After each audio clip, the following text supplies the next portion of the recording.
Sir BVS Ravi గారిని మాట్లాడవలసిందిగా request చేస్తున్నాం. అందరికీ నమస్కారం అండి. ముందుగా మాకు ఈ అవకాశం ఇచ్చిన జీ 5 వారికి, ముఖ్యంగా అనురాధ గారికి చాలా థ్యాంక్స్ అండి. మా మీద నమ్మకంతో మాకు ఈ అవకాశం ఇచ్చారు. మేము ఈ అవకాశాన్ని సద్వినియోగం చేసుకున్నాము అనే ఉద్దేశంలో ఉన్నాం. రేపొద్దున ప్రజల తీర్పు.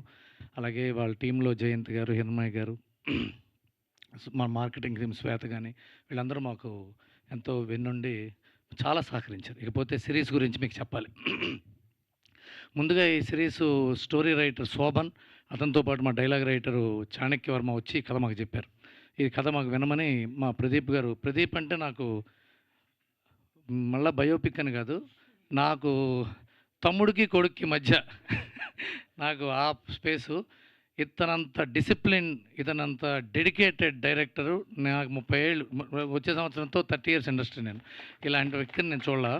చాలా ఇట్లాంటి వద్దు, చాలా చాలా డెడికేటెడ్ వర్కరు. చాలా ప్రాణం పెట్టి రాత్రింబగళ్ళు సినిమా గురించి. అంటే రామ్ గోపాల్ వర్మ గారు, పూరి జగన్నాథ్ గారి దగ్గర పనిచేసి ఆ డిసిప్లిన్ మళ్ళీ తను పుణికిపుచ్చుకున్నాడు. అది చాలా, అంటే కోపం ఎంతున్నా, ఆనందం ఎంతున్నా రెండింటిని కంట్రోల్ చేసుకుంటూ ఉండటం చాలా కష్టమైన లక్షణం. ఆ లక్షణం ఉన్న వ్యక్తి ప్రదీప్. ఇతని గురించి ఇంకా ఎక్కువ చెప్తే నేను ఇబ్బంది నాకు, అందుకని లావ్ అయిపోతాడు. అతనే పెళ్లి కావాల్సిన వాడు, 6 ప్యాక్ ట్రై చేస్తున్నాడు. ఇకపోతే ఈ ఇద్దరు రైటర్స్ నా దగ్గరికి వచ్చారు. ఇతను శోభన్, ఇతను చాణక్య. పేర్లు గుర్తుపెట్టుకోండి చూసిన వాళ్ళు, ఇండస్ట్రీ వాళ్ళు. వీళ్ళిద్దరూ ఎంతో కృషి చేశారు. ఈ శోభన్ అనే వ్యక్తి క్రియేట్ చేసిందే ఈ సొటారీ బ్రదర్స్ అనే ఒక concept. He is the main idea between సొటారీస్. ఈ సొటారీ అనేది యూట్యూబ్లో ఎంతో పాపులర్ అయింది. దాన్ని పట్టుకుని వీళ్ళు మొత్తం వెబ్ సిరీస్ చేసి దాని నుంచి, ఏమంటే ఇతనితో పాటు ఇంకో సొటారీ ఇతను ఉన్నాడు, రవితేజ అనే అతను. ఈ ఈ సొటారీని పెట్టి వీళ్ళిద్దరూ కలిసి మమ్మల్ని నవ్వించారు. వీళ్ళని వెబ్ సిరీస్ చేస్తాను, అతనితో స్క్రీన్ ప్లే డైలాగులు రాయించుకొచ్చారు. ఇకపోతే మళ్ళీ వినాక ఉంచండి, మిగతా విషయాలు తర్వాత వీళ్ళిద్దరి కష్టంతోనే స్టార్ట్ అయింది. స్టార్ట్ అయిన తర్వాత అనురాధ గారి కథ వినిపించిన తర్వాత బాగుందండి చేద్దాము.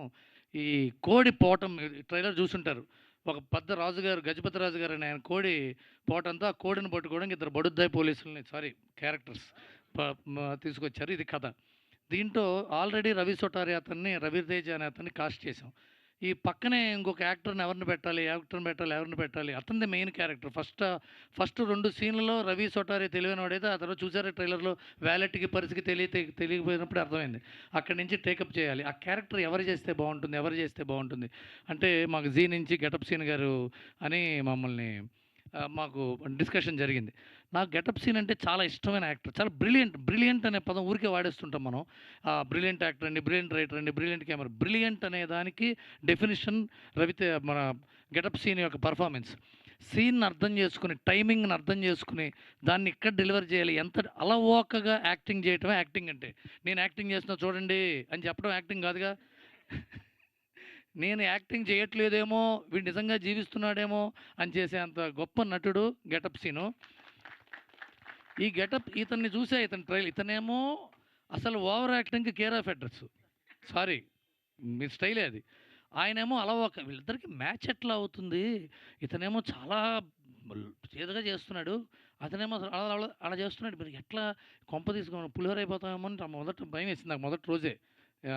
కానీ రష్ చూసేటప్పటికి వాళ్ళిద్దరి జంట ఎంత బాగుందంటే, అసలు గెటప్ సీన్ గారు ఒక చోట రెండో రోజు తీసాం ఆ సీను. Realisation scene. ఫస్ట్ రోజేమో తిట్టే సీన్, రెండో రోజు రియలైజేషన్ సీన్ తీశారు. అసలు ఎంత మ్యాచ్ అయిపోయారంటే, thank you so much Seenu. Thank you so much. నువ్వు మా సిరీస్‌కి ప్రాణం పోసావు. ఇది జోక్ కాదు, సీరియస్. మీరు చూస్తే ఎంత బాగా చేశాడు గెటప్ సీన్ అంటారు. I became a fan of him. ఇది నిజంగా. ఎందుకంటే ఎంతో అద్భుతంగా చేశాడు. ఈ ఇద్దరు యాక్టర్స్‌ని పెట్టుకొని, రీతూ చౌదరి అమ్మ, thank you so much for your participation our series. Last మినిట్‌లో ఫోన్ చేస్తే వెంటనే ఆవిడ జాయిన్ అయ్యారు. అలాగే సిరి పార్వతి అనే అమ్మాయి. అంటే మీరు చూస్తే ఎవరు హీరోయిన్, ఎవరు కాదు, ఎవరో తర్వాత తెలుస్తుంది మీకు. ఇవన్నీ రివీల్ చేయడం ఇష్టం లేదు నాకు. వీళ్ళందరితో పాటు మా కమల్ గారు, సుధాకర్ గారు, రెడ్డి గారు, వీళ్ళందరూ కూడా. ఎందుకు చెప్తున్నానంటే 17 రోజులు అనేది డైరెక్టర్ స్పీడో, మా కిషోర్ కెమెరామెన్ కిషోర్ స్పీడో, మా ఆర్ట్ డైరెక్టర్ రాజు స్పీడో, వాళ్ళు ముగ్గురు పిల్లర్స్‌లా నిలబడ్డారు. ఆర్ట్ అండ్ కెమెరా, మా మధు కంట్రోలరు, మా కౌముది, 4 పిల్లర్స్ లాగా ప్రదీప్‌కి హెల్ప్ చేశారు. కానీ ఇవన్నీ యాక్టర్స్ లేకుండా అవ్వదు. వాళ్ళు 5 టేకులు 6 టేకులు తీసి వాళ్ళు కేకులు తిన్నట్టు టేకులు తింటే సినిమా పూర్తవదు. కానీ పర్ఫార్మెన్స్ చేసుకుంటూ వచ్చి చాలా హెల్ప్ చేశారు. ఇప్పుడు 'కిరీటి దామరాజు' అతను ఎక్కడ ఉన్నాడు ఇక్కడ అతను యాక్టింగ్ చేస్తాడు, బయట పర్ఫార్మెన్స్ చేస్తాడు, టార్చర్ పెడుతూ ఉంటాడు, సిగ్గుపడుతూ ఉంటాడు, మెలికలు తిరుగుతూ ఉంటాడు, అయినా బాగా చేస్తుంటాడు. కొంతమంది ఏంటంటే మేము ఇంతకుముందు పేర్లొద్దు, చాలామంది యాక్టర్లు చాలా టార్చర్ అండి, కాకపోతే యాక్టింగ్ వాళ్ళు పెట్టుకుంటామని ఆ కోవకు చెందాలనుకుంటున్నాడేమో అనిపిస్తుంది నాకు. కాదుగా? ఓకే. ఇకపోతే మాకు ఆ? భలేవాడు అసలు, భలేవాడివే. అసలు మామూలు పర్ఫార్మెన్స్ కాదన్న బయట. కాకపోతే నాకు ఫేవరెట్ పరిసనత్. కిరీట్ అంటే నాకు ఎందుకు ఇష్టం అంటే, తను చదువుకున్నవాడు, బాగా సంస్కారం తెలుసు అనుకునేవాడు, ఇవన్నీ ఉన్నాయి అతనితో. ఆ. ఆ, ఇకపోతే మా సుబ్బారావు గారు భీమవరం మాస్టర్. ఈయన పెద్ద మిమిక్రీ ఆర్టిస్ట్ అండి, చాలా పెద్ద మిమిక్రీ ఆర్టిస్ట్. ఈయన కోడిలా మాట్లాడతాడు, కోడితో మాట్లాడాడు ఈయన. ఇది మేము డబ్బింగ్లో చేయలా, కోడి ఈయన మాట్లాడుకున్నారు, కంగారు పట్టడం వాళ్ళ వంతైంది, కోడితో మాట్లాడటం ఏంటి, అది ఈయన క్యారెక్టర్. అది మీరు చూస్తారు. నాగబాబు గారికి ప్రత్యేకమైన ధన్యవాదాలు. మీరు మాకు అండ, మీరు మాకు కోదండరాముడు లాంటి వాడు ఈ షోకి. మీరు రావటంతోనే మా విలువ పెరిగింది, మీరు రావటంలోనే ఇంతమంది ప్రేక్షకుల సపోర్ట్ మాకు లభించింది. మీరు చాలా థ్యాంక్స్ అన్నయ్య, thank you so much for participating. And ఇదంతా అయిపోయిన షూటింగ్ అయిన తర్వాత మాకు పొద్దున్న Saketh Komanduri ready. Is my very close friend, చాలా క్లోజ్ ఫ్రెండ్ ఇతనితో ఎన్నో మ్యూజిక్ సెషన్స్ కూర్చున్నాను, చేయించుకున్నాను, పాటలు పాడాడు, నా జవాన్లో పాట పాడాడు. నాకు ఎందుకు ఇతనే బెస్ట్ సింగర్ ఏమనిపిస్తుంది ఎప్పుడు. అందుకని అంటూ ఉంటాను, కాదండి మ్యూజిక్ అన్నాడు. మేము ఈటీవీలో ఒక షో చేసాం, దానికి కూడా ఇతని మ్యూజిక్ డైరెక్టర్గా చేశాడు. అతకపోతే ఆర్ఆర్ ధ్రువన్, నాకు ఎంతో ఇష్టమైన, ఎప్పుడు తిడుతూ ఉండే నా ధ్రువన్. రఘు ఇండిసిప్లిన్ అని తిడుతూ ఉంటా, ఇతను ఇప్పుడే అన్నాడు, నేను వర్క్లో కాదండి లైఫ్లో ఇండిసిప్లిన్, అదేదో పెద్ద గొప్ప అచీవ్మెంట్ లాగా. నువ్వు అది ఎక్కడ అచీవ్మెంటో నాకు తెలియదు. ఇతను కనుక డిసిప్లిన్గా ఉంటే చాలా పెద్ద స్థాయికి వెళ్ళే వ్యక్తి అవుతాడు ఇతను. మీరు గుర్తుపెట్టుకోండి, ఆర్ఆర్ ధ్రువన్, సాకేత్, మా కిషోరు, మీరందరూ ఓహో అప్పుడు అదే చేశారు. మీరు చాలా పెద్ద స్థాయికి వెళ్ళబోతున్న టెక్నీషియన్స్తో మేము పనిచేయడం మా అదృష్టం. మీకు వాళ్ళతో పనిచేయటం, మేము వాళ్ళు ఏదో గొప్ప టెక్నీషియన్స్ అని పెట్టుకున్న తర్వాత తెలిసింది వాళ్ళు గొప్ప టెక్నీషియన్స్ అని. శోభన్ కానీ వీళ్ళు కానీ. ఇకపోతే మా అసిస్టెంట్ డైరెక్టర్సు, వాళ్ళకి నేను డైరెక్టర్ తరఫున సారీ చెప్తాను, ఎందుకంటే డైరెక్టర్ వాళ్ళ మీద చనువుతో తిట్టినా సారీ చెప్పడు, పనులు ఎదవాళ్ళు వీళ్ళే కదా అనుకుంటాడు. కానీ వాళ్ళ తరఫున నా పిల్లలు అంటే వాళ్ళందరూ, అజిత్ కానీ సుగున్ కానీ వీళ్ళందరూ, అక్కడ గణేష్ ఉన్నాడు. ఇకపోతే లోకేష్ అని ఒక కుర్రాడు చేశాడు మా షోలో, రీతు చౌదరి పక్కన. ఎక్కడున్నాడు లోకేష్? రావయ్యా. లోకేష్ అని ఉన్నాడు ఇతను గురించి చెప్పాలి, చిన్న బయోపిక్ ఉంది ఇతనికి. ఇతను ఒక సినిమాలో ఆల్రెడీ హీరోగా చేశాడు, వచ్చి హీరోగా సినిమా చూపించాడు. అసలు హీరోగా చేయటం ఏంటయ్యా, నువ్వు ఎక్కడ మొదలయ్యావు, ముందు కష్టపడాలి కదా కింద. అంటే నాకు యాక్టింగ్ నేర్చుకోవాలండి అన్నాడు. యాక్టింగ్ నేర్చుకోవాలనుందండి, యాక్టింగ్ నేర్చుకుని యాక్టర్ అవుతా అని నన్ను అడిగిన 5-6 మందిలో ఇతను ఒకడు. నేను కరాటే నేర్చుకున్నానండి, కుంగుఫూ నేర్చుకున్నానండి, గుర్రపు స్వారీ, కత్తి సోము, కర్ర సోము, ఇవి నేర్చుకున్నామండి, యాక్టర్లు అవుతా ఉన్నారు తప్ప యాక్టింగ్ నేర్చుకుని యాక్టింగ్ వస్తానండి ఇతనే. మిగతా ఇది చప్పట్లు కొట్టాల్సిన అంశం నిజంగానే. ఇతనికి ప్రదీప్కి బాగా నచ్చేసాడు ఇతను మా బెస్ట్ గుర్రం. ఇప్పుడు ఈ సినిమాలో పెద్ద చిన్న క్యారెక్టర్ అతంది, రీతు చౌదరితో పాటు చేశాడు. చాలా మంచి యాక్టర్ అవుతాడు ఇతను డెఫినెట్గా ఎంకరేజ్ చేయాలి మనం. Lokesh, thank you, all the best అమ్మా, గాడ్ బ్లెస్ యూ. మీ ఇప్పుడు ఈ పరిచయాలు ఇవన్నీ మీకు చేసి ఎందుకురా మాకు, వాళ్ళు చూస్తాన తర్వాత మీరు అనుకోవచ్చు, కానీ వీళ్ళందరి గురించి చెప్పడం నా బాధ్యత. ఎందుకంటే వీళ్ళందరూ మీకు తెలియాలి, వీళ్ళందరూ కళాకారులు. కొత్త వాళ్ళు ఉన్నారు, ఇంకా పేరు రావాల్సిన వాళ్ళు ఉన్నారు. వీళ్ళందరూ మిమ్మల్ని అలరించబోతున్నారు రేపు పొద్దున. పలానా వాడు ఎవడరా అని రోలింగ్ టైటిల్స్ నొక్కునే ముందు నెక్స్ట్ ఎపిసోడ్ స్విచ్ నొక్కేస్తాం మనం.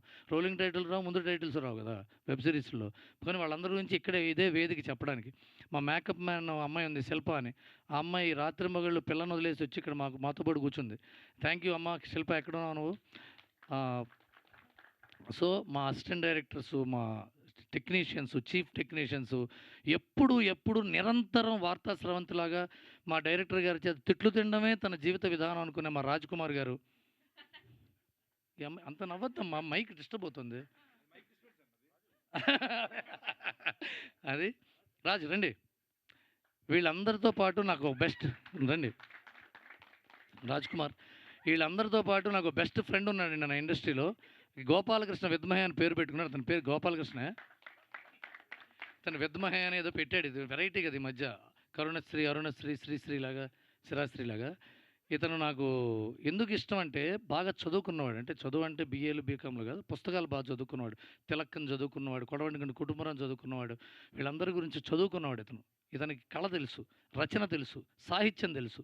ఇలాంటి వాడు మా సినిమాకి, మా వెబ్ సిరీస్కి అండగా ఉండి, ప్రదీప్కి, మా కౌముదికి అండదండగా ఉండి, డైలాగ్ సెట్లో డైలాగ్ కరెక్షన్ దగ్గర నుంచి డైలాగుల యాస ఇతంది. గోదావరి జిల్లా పందలపాక అని ఒక చిన్న ఊరు. అదేగా ఆ ఊరు నుంచి వచ్చి మా గోదావరి డిస్ట్రిక్ట్ స్లాంగ్ని పట్టుకుని పర్ఫెక్ట్ స్లాంగ్ని తీసుకొచ్చాడు ఈ అబ్బాయి. ఇతని క్రియేటివ్ ప్రొడ్యూసర్గా ఉంటూ పోస్ట్ ప్రొడక్షన్ చూసుకున్నాడు, స్క్రిప్ట్ చూసుకున్నాడు, యాక్టర్ కోఆర్డినేషన్ చూసుకున్నాడు. ఆల్ ఇన్ ఆల్ కొంతసారి కన్ఫ్యూజ్ చేశాడు, కొంతసారి తప్పులు చేసి కవర్ చేశాడు, రకరకాల పాపాలు చేశాడు. కాకపోతే మాకు హెల్ప్ చేశాడు. అలాగే మా డార్లింగ్ స్వామి గారు అబ్బాయి, అతనికి థ్యాంక్స్ చెప్పిన అర్థం కాదు కాబట్టి నీకు థ్యాంక్స్ చెప్తున్నా అన్న. రారా రే. శశి ప్లీజ్ ఇక్కడ నిల్చో. నేను కొద్దిగా లెంగ్త్ తీసుకుంటున్నాను, ఎందుకంటే ఇప్పుడు రాబోయేప్పుడు వీళ్ళందరూ మాట్లాడుతుంటారు. వీళ్ళెవరా మాట్లాడుతున్నారు, మీకు బోరు కొట్టకుండా వీళ్ళు ఎంత మంచివాళ్ళు, ఎంత తెలివైన వాళ్ళు, ఎంత సమర్థులు చెప్తే అప్పుడు వాళ్ళ మాట మీరు కొద్దిగా ఓపికగా వింటారని నేను ముందు మైక్ తీసుకున్నాను. అందువల్ల థ్యాంక్ యూ సో మచ్. మీరు ఇక్కడికి వచ్చారు. ఇక్కడికి రావడమే కదా, ఇంటికి వెళ్ళి వాళ్ళ రాత్రి నుంచి మీరు 22వ తారీఖు నుంచి మా మేం కాపులం షో చూడండి, నలుగురికి చెప్పండి. చాలా ఆనందంగా, ఆహ్లాదంగా ఉంటుంది, సరదాగా ఉంటుంది show. Thank you so much everyone మీరు వచ్చినందుకు.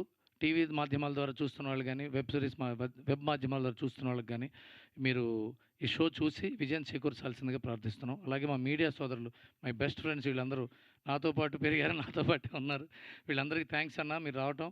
దీనివల్ల మాకు ఎంతో లాభం ఉంది. మీ ద్వారానే మేము ముందుకెళ్తున్నాం. మీకు తెలుసు ఆ విషయం. మీకు ఆ రెస్పెక్ట్ ఎప్పుడు ఉంటుంది. అలాగే స్రవంతి, థ్యాంక్ యూ సో మచ్ అమ్మ. నువ్వు వచ్చిన ప్రతి షో సక్సెస్ అవుతుంది. నువ్వు వస్తే బాగుంటుంది అనుకుని నువ్వు వచ్చావు. Thank you very much. Thank you ji again. Thank you. Thank you Ravi garu, thank you so much. And ఇప్పుడు మా